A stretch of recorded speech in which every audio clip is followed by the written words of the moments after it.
So I'm going to start out with the story. So when I was younger, the first year I moved to Oklahoma, I stayed in an apartment, which was 11 years ago.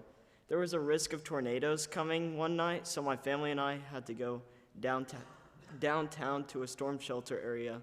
We were waiting in the lobby watching the dark sky, and then we started to hear the tornado sirens outside.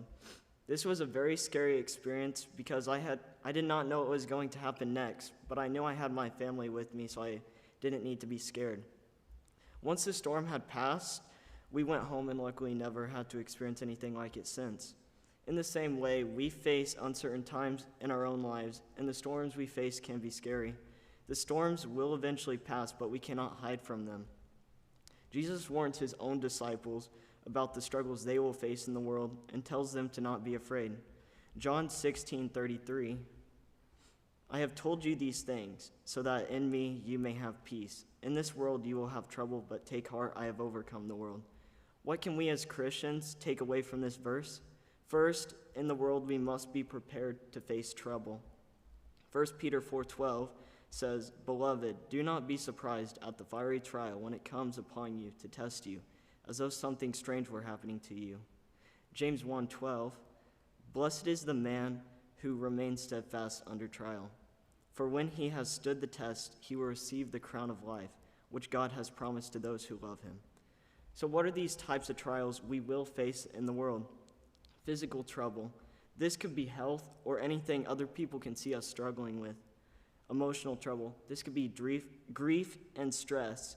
So we have a hard time controlling our emotions. And spiritual trouble. This could be sin and lack of growth in our faith. So we are falling away from God and we need help getting back to him.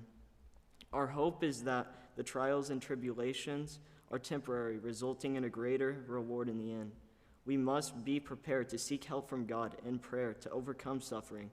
We must also hold on to our faith in tough times to receive the crown of life we have been promised. Finally, we should not be surprised when we face the opposition and troubles of the world.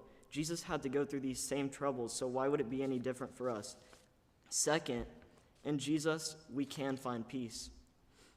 John 14:27 says, Peace I leave with you, my peace I give to you. Let not your hearts be troubled, neither let them be afraid.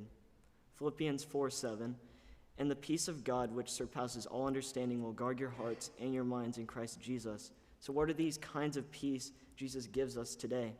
Temporary peace. This is the here and now when we don't have tribulation at that time and the storm has passed.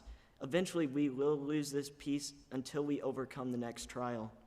And then we have eternal peace. This is the hope, what we hope for in heaven one day, where there will be no more suffering and pain. Jesus gives us hope and eternal peace through salvation because he overcame death and went through all the struggles of the world. Through baptism, we can have peace with God and can be reunited in heaven with him someday.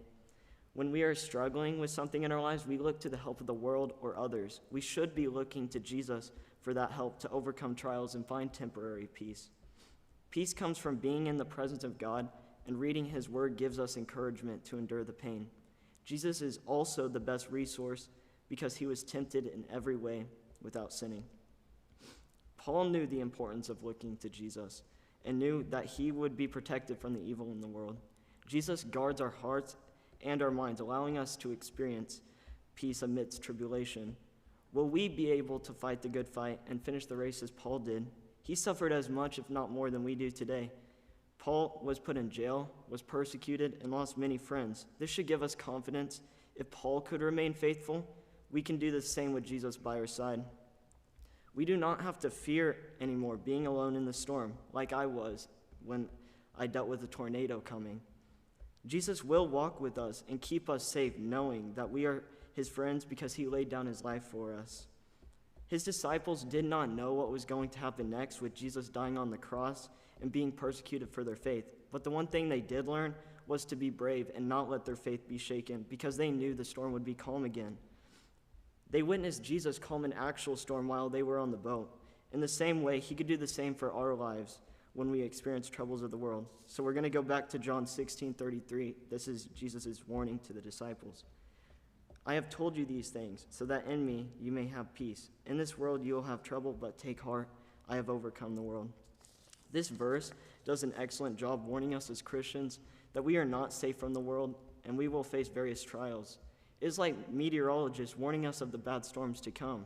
We must be prepared for what is coming because it will not be an easy journey and we cannot hide from the storms in our life. The world is full of trouble, but in Jesus, we can find love and peace. As Christians, we should not fear or let our faith be shaken by tribulations because we can find peace while we are in the storm. We have hope in the reward of heaven, and Jesus will not just give us temporary peace, but eternal. The invitation is always open to come and be baptized, to come in the presence of God and find peace with him. I want to challenge everyone tonight to go to Jesus in times of trouble and find that peace he is talking about in John 16:33. Because in the world you will only find trouble, but in Jesus you will find peace. Peace is knowing that you will have salvation through Christ's death and that he will always be with you to overcome whatever you might face.